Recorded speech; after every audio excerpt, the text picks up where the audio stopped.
We have a significant scale, as you might imagine. We run an operation that's global. We've consolidated to 3 data centers, over 10,000 servers in those.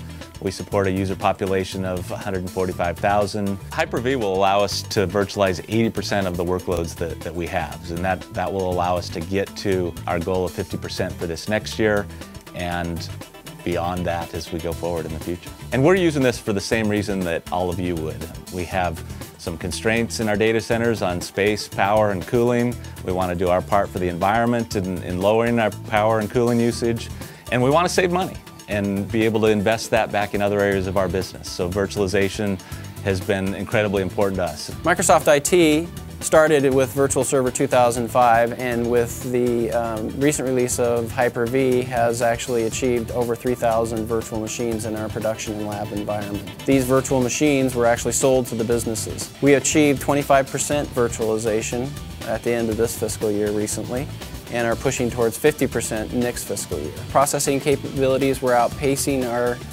demand, and data center capacity was becoming a premium as we ran out of space and power. Hyper-V enabled a platform offering that met the business needs of MSIT and layered a foundation for dynamic IT. When we started virtualizing workloads in Microsoft IT, we onboarded workloads that were fairly simple initially. We proved that we could run those successfully, and as we gained more confidence and our customers gained more confidence, they were more willing to onboard their more production-intensive, more critical applications into virtual machines.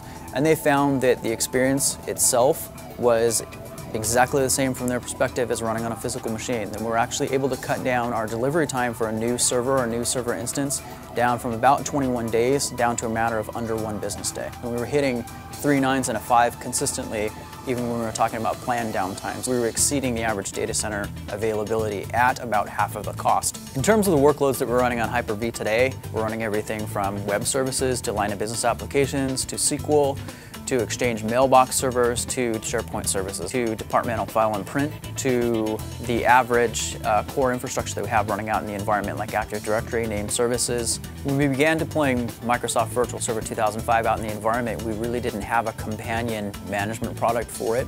We were limited to managing each virtualization host and each VM as a separate instance. So to manage our infrastructure today, we're using Microsoft System Center Virtual Machine Manager. One of the big benefits that we get from using Virtual Machine Manager is the centralized management of our entire enterprise. For example, to deliver a new virtual machine in less than 1 business day. Without the new capabilities of Hyper-V and System Center Virtual Machine Manager, we believe that we wouldn't be able to achieve the aggressive goals that we have around machine virtualization. We're going to continue to virtualize aggressively with Microsoft Hyper-V. And that will be beneficial for both Microsoft IT and our customers.